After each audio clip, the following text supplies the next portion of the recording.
I've sang so many different approaches to music. And even though all of these are covers, this is the most personal record I've ever done.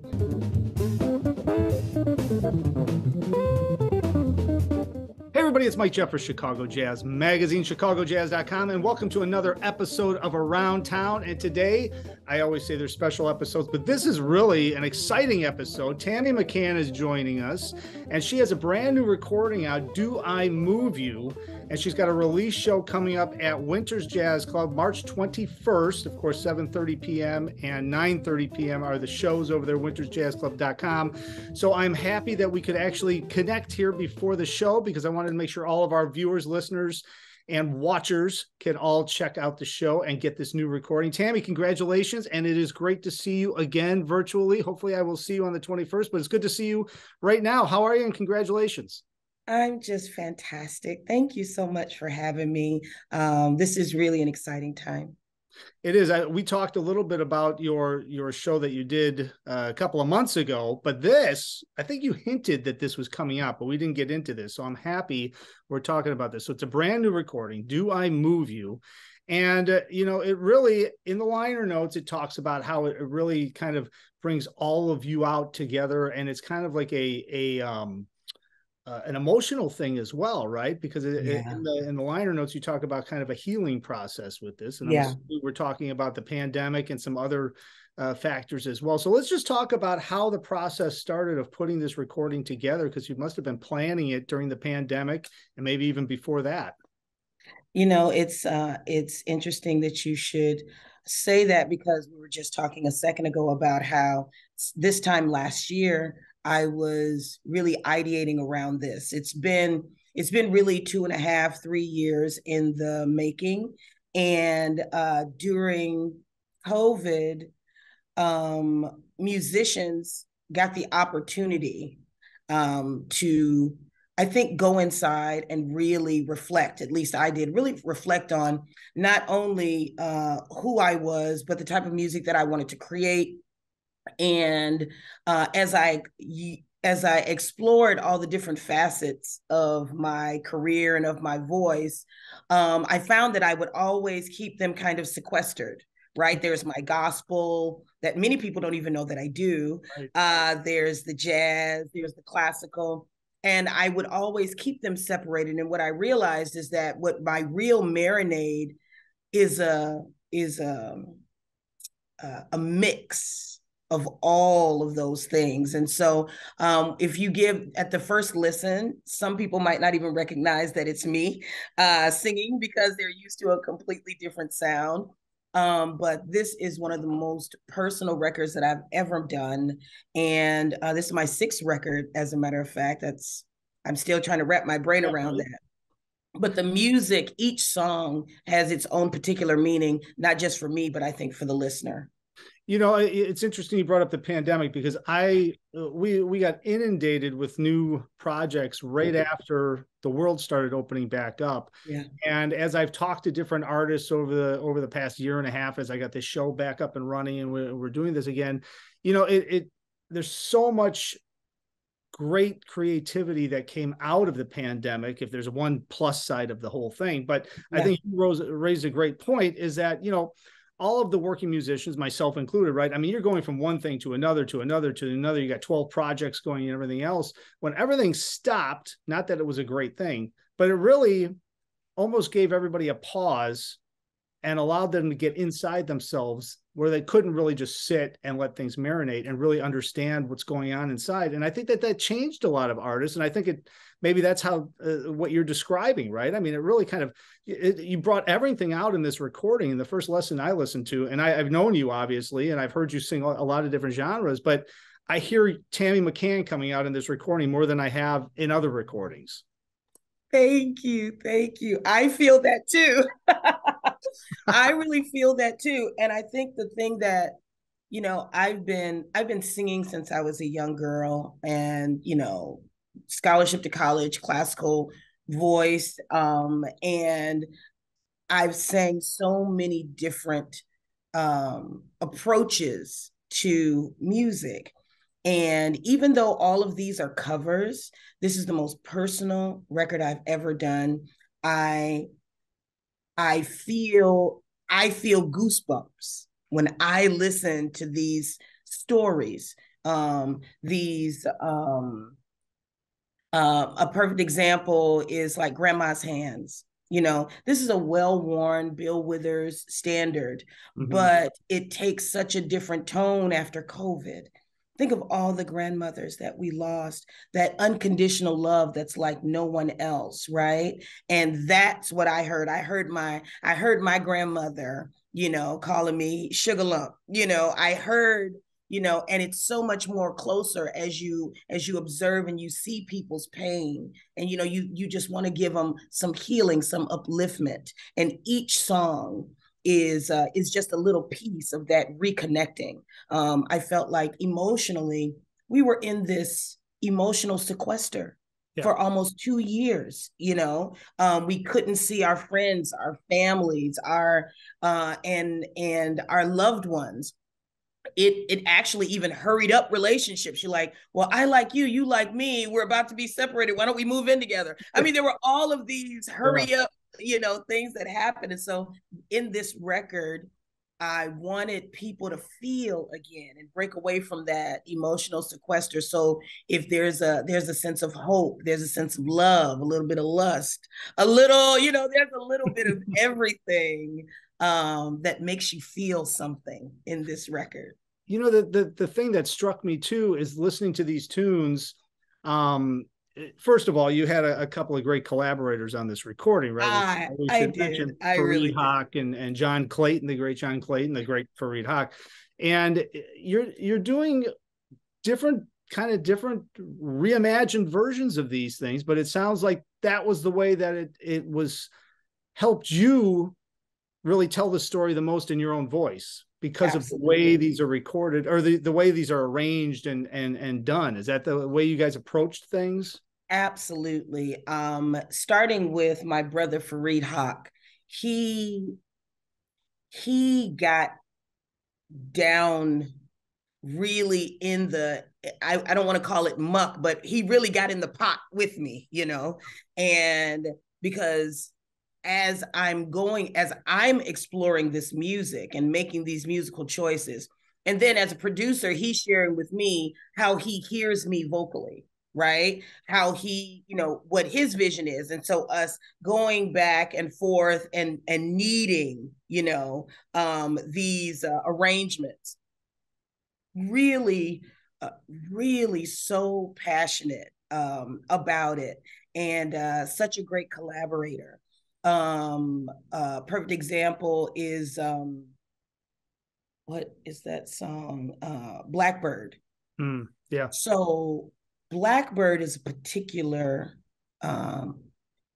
it's a particular feeling. It's actually a duet of songs. There's Nina Simone's Blackbird, and then there's Paul McCartney's Blackbird. And so Blackbird came out of a song that I wrote called My Black Sun, which is going to be on an upcoming Rhymefest, Che Rhymefest recording. But that song I wrote because of George Floyd and the other young men that we've lost to that type of violence and oppressive violence. And that song I'd never heard it before. And when I listened to the story, you know, why you want to fly? You ain't never going to fly. And this feeling of how my community feels this oppression, this sense of doubt, this lack of belief in you and your abilities, in your in the promise of your future. But then there's McCartney, who I think many people don't know. He wrote that song as he was watching the dogs and fire hoses being set on African Americans in America. And he was like, what on earth? And he said it was his little prayer for us. And so then you go into Blackbird singing in the dead of night, take these broken wings and learn to fly. And I felt like it was important to have, this may be how they see us, but this is our reality, right? And so Fareed got that, and he understood every ounce of the stories that I was trying to tell. And he really worked hard to give me the musical backdrop and the setting to tell those stories. Well, I mean, he's an incredible musician, obviously, an arranger in his own right, but also he's just a genuine guy. And he's somebody that's just down to earth with all of his accomplishments, but yes. You can just talk to him. There's no like barrier up. It's like as if you just met the guy and you've been friends for 20 years. And I think that, when you find a collaborator, especially a producer like that, when you hear the really good recordings, you have that artist and then you have that producer that can say things to the artist, but they're on the same wavelength. So they're really just continuing to grow and create even, a better product of what they both know what they want the end product to be, because they're both on the same wavelength, right? I mean, that's how it's so important to get such a great producer who's like-minded, right? Because it just helps the artist really. Yes, absolutely. And then also you get to the point to where you finish each other's musical sentences, and that he knows what I'm looking for. And then Mr. Clayton who's been my mentor for, I think we met in 2012. And he just came in and just put this placid spirit over everything, and tied all the bows and dotted all the I's and crossed all the T's. And, vocally, I just wanted some extra ears on my vocals.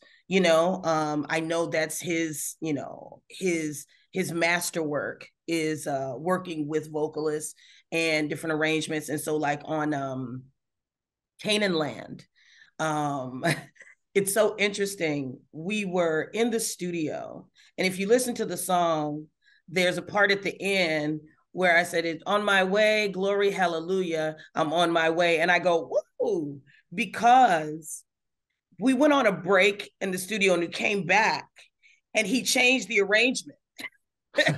He altered the chord changes, and I was like, and it was so fire. I was like, whoa. And so we went back and forth. He was like, no, we got to keep that. We got to keep that.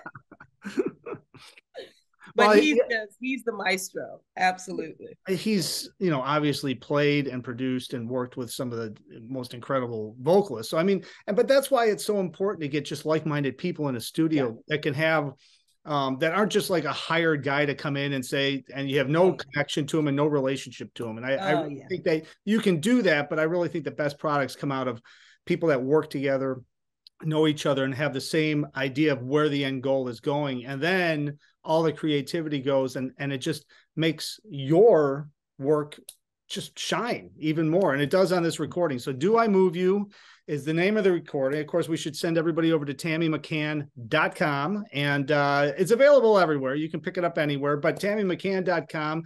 Tammy, why don't you tell me, because we were talking about this before. Now it's you're not doing a sales pitch. I'm making you do a sales pitch. So talk a little bit about what they do. If they come to your website, they get actually a bonus track and a signed CD, right? Yeah. If you come to my website to buy Do I Move You, you will get an autographed CD if you buy the CD. And if you want to do a digital download, there is a bonus track that you can only get at TammyMcCann.com. There you go. And also you can keep up with Tammy. So I encourage everybody to sign up for the newsletter and all that, because she's got some exciting shows coming up. But the one show that we're talking about here immediately coming up is March 21st, of course, at Winters Jazz Club, 465 McClurg Court in Chicago, wintersjazzclub.com.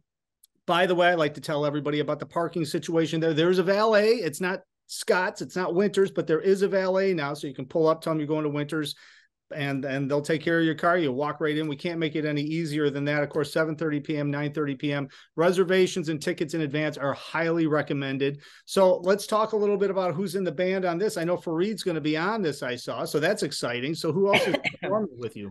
Well, I want to start by sending a shout out to Scott at Winters and tell you how much I just love him to pieces. He is such a wonderful supporter and lover of this music. Excuse me.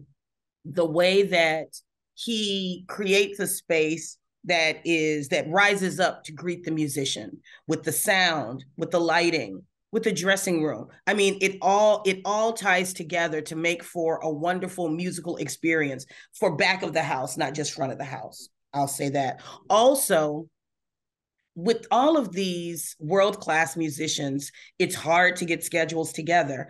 Fareed is going to be 2 days after this show. Fareed's going to Europe. Cahill's going to Togo. Cahill Elzabar is, I think he's going to Togo.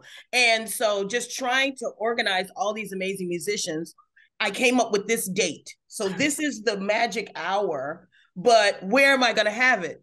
Scott is opening for me. He's closed on Tuesdays.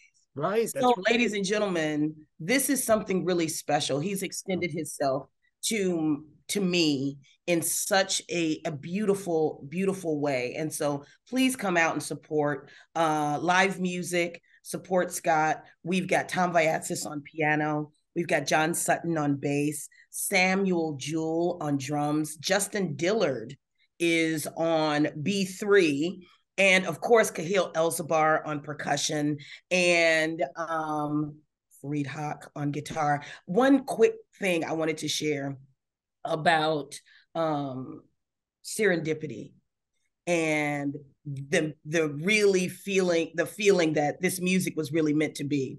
So we're in the mix, we're mixing now. The record is recorded. We're mixing, we're editing, and we're having a conversation about one of the songs and kind of going back and forth about what the feel of it is. And I said, what I feel is, I grew up in Mississippi and then we moved to Chicago, and down this rock road, there was this juke joint, this bar. Yep. And you could feel the walls vibrating, and you would think, there's all this music. What it was one man with a guitar and stomping his foot, like this, right? And I was like, it's that sound that I was missing.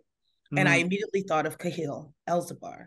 So I called him and I said, now we're done. And I said, by any chance, are you in town? Might you be available to come in? And I sent him the music. And so that was on Grandma's Hands. And I said, but you know what? I have this other song that I really hear you on, Blackbird, Nina Simone's Blackbird. And he started laughing. And I was like, have you ever heard of that song?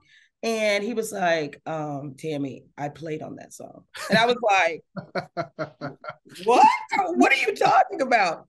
He was like, I performed that with Nina Simone. I was like, what are you? Now, mind you, nobody had thought of this man. Nobody had said his name. I mean, it just felt anointed. It really felt meant to be. The entire process. It's Do I Move You? It's really moved me, and I just hope it moves everybody else. Well, I encourage everybody to go check it out, because I think after hearing Tammy talk about this recording, you're going to want to go check it out. But also hearing it live and in person is going to be something completely different. So Winters Jazz Club, March 21st, 7:30 p.m., 9:30 p.m.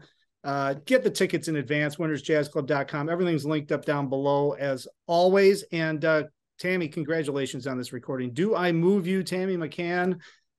This is going to be great. And you've got the whole summer coming up that I'm sure we're going to talk again at some point, because you're going to have a lot of other things happening. But this is going to be exciting, March 21st. So congratulations, Tammy. It was great to talk to you. Thank you so much. You have a great night. Oh, you too. And of course, I'd like to thank everybody for watching, because as I always say, all things Chicago Jazz is at chicagojazz.com. And until next time, I will see you all somewhere out on the scene.